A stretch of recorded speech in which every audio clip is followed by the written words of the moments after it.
গভীর জঙ্গলের ভিতরে একটি গাছে বাস করত টুনি আর তার দুই ছানা। টুনি লোকজনেদের বাড়িতে কাজকর্ম করতে যেত। তা দিয়ে যা টাকা আয় করত তা দিয়ে তার সংসারটায় ভালো মতো চলতো না। একদিন টুনি তার বাড়িতে তার ছানাদের নিয়ে বসেছিল।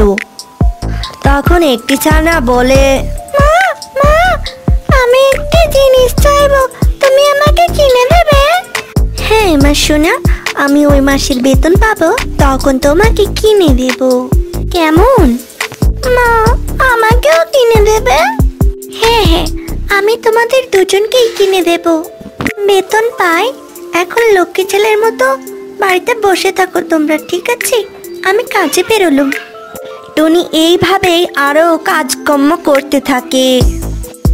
একদিন সকালবেলায় টুনি কাজকর্ম সেরে তার মালকিনকে বলল, মালকিন, আমার তো মাস পুজে গেছে, আমাকে আমার বেতন কবে দিবেন আপনি?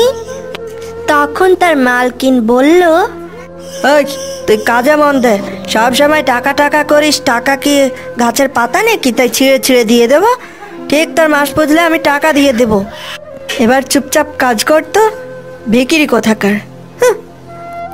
এই বলে তার মালকিন ওখান থেকে চলে যায়। এসব কথা শুনে টুনি অনেক কান্নায় ভেঙে পড়ে।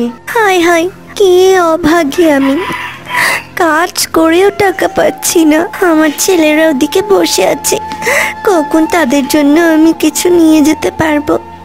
তারপর টুনি বাড়ি যাওয়ার পথে যেতে যেতে ক্লান্ত হয়ে একটি গাছের ডালে এসে বসলো আর বলল, আমি এত পরিশ্রম করেও টাকা জমাতে পারছি না, আমার সন্তানরা যে খিদে মরে যাবে।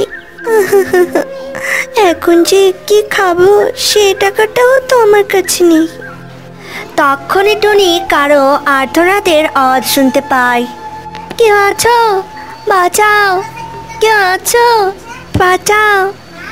আরে, এই গভীর জঙ্গলের মধ্যে কে চিৎকার করছে? আমার তাকে সাহায্য করা উচিত।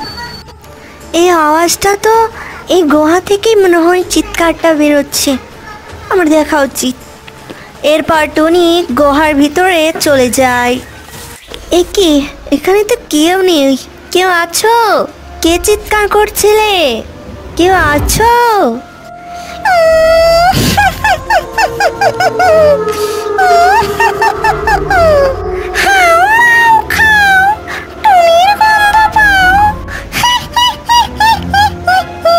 ওরে বাবা, আমাকে ছেড়ে দাও, আমার দুটো ছানা আছে, তা আমাকে ছেড়ে দাও, ওরা সাতজনই।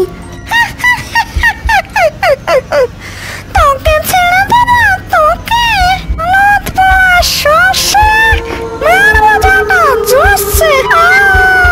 তুই এই আয়নার মধ্যে বন্দী হয়ে থাকবি, তোকে আমাবস্যার দিনে বলি দেব।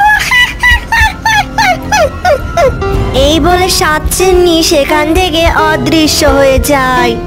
এদিকে টুনি না ফেরার কারণে তার বাচ্চারা অনেক চিন্তায় পড়ে যায় আর বলল, মা সেই কখন গিয়েছে, এখনো এলো না। মা তো সকাল সকাল বাড়িতে ফিরে আসে।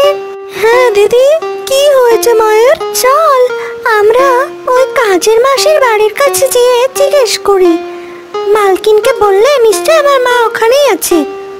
এরপর টুনি দুই ছানা দুটো কাজের মালকিনের কাছে যায়।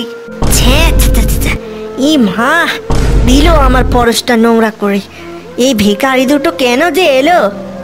একেতে ওই টুনি আসতো, এবার আবার আরো দুটো ভিখারি এসেছে। আন্টি আন্টি, আমাদের মাকে একটু ডেকে দাও না, বাড়ি ফিরে যায়নি কোনো, আমাদের খুব চিন্তা হচ্ছে। কি, তোর মা তো সে কখন চলে গিয়েছে, আর এমনিতেও ভিখারি রেখে এখানে কি লাভ?